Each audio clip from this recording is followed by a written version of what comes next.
Okay, mic check, mic check, mic check. This is going to be the last installment of my subclass tier list rating series that coincides with my write-up for the first iteration of the Forsaken expansion between Warlocks and Hunters, which are the two classes that I enjoy playing in the sandbox. So the final one to wrap it up, this is the class that I gave an S tier rating. I think there's plenty of top tier players that would disagree with me, probably favoring more Blade Barrage, maybe even some favoring Way of the Current. But I do think that this subclass is very well designed.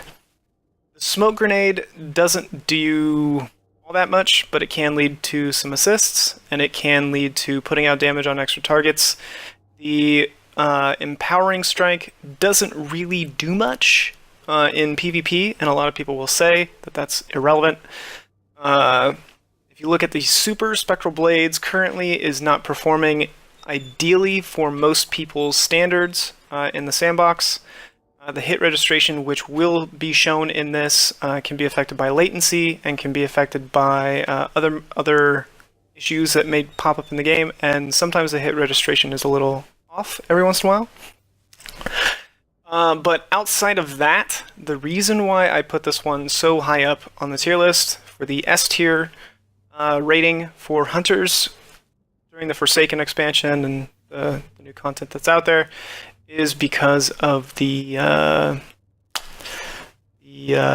you know what it's called, the True Sight ability, the Flawless Execution. That's what it's called.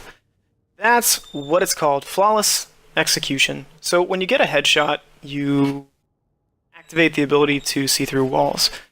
I think that with the relevancy of special weapons like sniper rifles, Luna's Howl, the Chaperone, slug shotguns, linear fusion rifles, heavy sniper rifles, and any other type of accuracy-based weapon, this subclass becomes a power all unto itself. There are a couple of people out there, content creators. One of them, who I follow very closely, his name is Drewski. He's a ridiculous player when he uses this subclass. I'm pretty sure you've heard of him. But yeah, with this build and this gameplay, it's going to be me running around getting wrecked for the most part. I am going to put that out here right now. I just played this game, and while it's not the best showing of the power that this subclass has to offer, I think the reason why I rank this subclass so highly is because of the way that the Flawless Execution benefits the player while you're in the game. So being able to see through walls is extremely potent. The effect also happens to last for a very long time, and so does the invisibility that comes alongside with the Flawless Execution. If you have a practiced hand with a snipe, or if you have a practiced hand with a slug shotgun, or any accuracy one-hit kill weapon, your chances of increasing your amount of ability uptime with the Flawless Execution goes through the roof. Now, that doesn't mean that every single game it's going to be ideal, because your perk does revolve around you hitting your headshots. And when you don't hit a headshot, it can lead to problems like just happened there. If you miss your shot, you end up being the target for somebody else. But I think that despite the other rankings that I have for my tier list that you can see in my write-up that I provided this video content alongside, despite this not being the most ease of access playstyle, the Flawless Execution is very, very rewarding. I really liked this game, which is why I included the footage, because there were a couple of good snipers. There was also another hunter in this match on the other team that went ridiculously high in the kill count with Golden Gun, and I thought that that was impressive and was worth showing. I also had a couple of moments in this game that I think were important for me to capture and take note of. One of them being an instance where I got outplayed because I didn't use one of the resources that I have available to me, which was my sword, for 3 peeking behind cover, and I got absolutely decimated by a golden gun. So I do think that this was a really fun game. I had a great time playing it. It was very active, and it was constant chaos. There were good players in the match. It was a very diverse playing field. There was a lot of different stuff. It wasn't just all shotguns or all anything else. That snipe was crisp also, so I wanted to show some respect for that. I think that was good. I like seeing snipers in the sandbox. I think they're a very potent weapon. I do think that if you see this build out in the wild, or if you see somebody using Way of the Wraith, they will definitely want to be using something like the Chaperone, and they'll have better perks that synergize along with their weapons for their loadout. I think is pretty good. You might want to use like targeting mods, but you could get away with some targeting mods here and there in your snipe.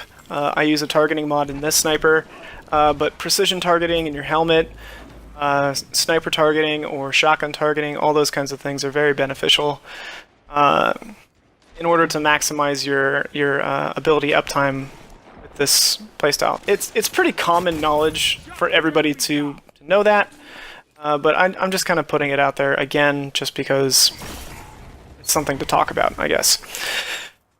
So I think that this subclass has a lot of merit in the competitive scene. Like I was trying to make the point earlier, is that with the validity of snipers in competitive or with precision one-shot kill weapons, access to the flawless execution perk is greatly increased.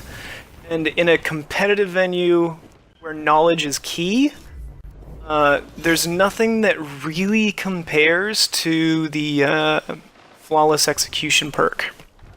Now, we do have Wish Ender in the sandbox, and Wish Ender is an exceptional bow. I love using Wish Ender. I use that on my grind to Lunas a lot.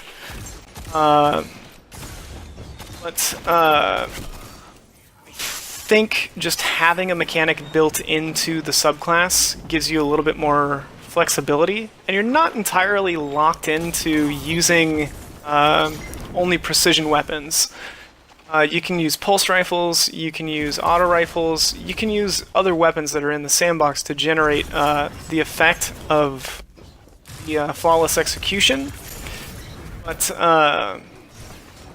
even still, I think that if that's how you're choosing to play, then you as the player have the agency and choice to do so. I don't think it's as strong that way, but I think that if you do build this subclass right, and you really double down and cater towards its strengths, it has a very, very, very potent attribute to it, and that is the flawless execution perk and the true sight ability. So I think that this ranking for the subclass is probably questionable. I think a lot of people would actually place it a lot lower. And to the people that place it a lot lower, I understand their perspective on that, but for someone that enjoys this type of playstyle, whether it be aggressive sniping or just using a sniper and getting rewarded for it, and then getting information for it, going invisible. For me, it's kind of like a preference thing, and I think that there is definitely some merit to the subclass, despite some of its lacking synergies with its smoke grenade and its melee combination, the Shattering Strike, which doesn't have any synergy really or utility in the PvP sandbox. But outside of that, I think that it's a very viable subclass. I think the contender for this class is easily the Way of the Trapper. I think Way of the Trapper probably has a better rating or better place in the sandbox as far as viability. And in all honesty, yeah, I could probably place that one realistically over Way of the Wraith. But there's some factors that are going to be contributing to Way of the Wraith having some upside in the future. It's getting tuned, and I'm having an optimistic rating going into the update that's affecting Spectral Blades, the improved hit registration for its super, and then probably also some fixes for the exotic Gwizinvest, which I'm not using in this video. One, because I prefer Stompies. Two, because I think Gwizinvest is a little buggy on console, and I don't really want to use it when it's not really functioning correctly. So I'd just rather not get used to using it. I already know how to use it. It was the first Forsaken exotic that I got since the release. And I got it like week 1, so I've had Gwizinvest for a very long time. I'm familiar with how it works, but I've found that I prefer using Stompies just because I like to slide snipe. I find that to be a skill that I would prefer to practice than to prefer slaying out with my super. And since the super is not functioning completely as intended, or isn't functioning at 100% quite yet, there's no real need for me to really double down on using an exotic that's synergized around a super that's not really functioning correctly. But that doesn't mean that I'm not going to try and take advantage of the perk Flawless Execution, and it gives me an opportunity to practice my snipe and improve some skills that I think are valuable and that I think are fun to use. So I think that this S tier rating, while it's not good to do personal bias when you're rating a sub-tier class, does have a little bit of bias with me, and that's mainly revolving around its playstyle. Now, similar to the Way of the Trapper, you can use Gemini Jesters with this build. You can also use other weapons and other exotics as well, and have a very similar effect.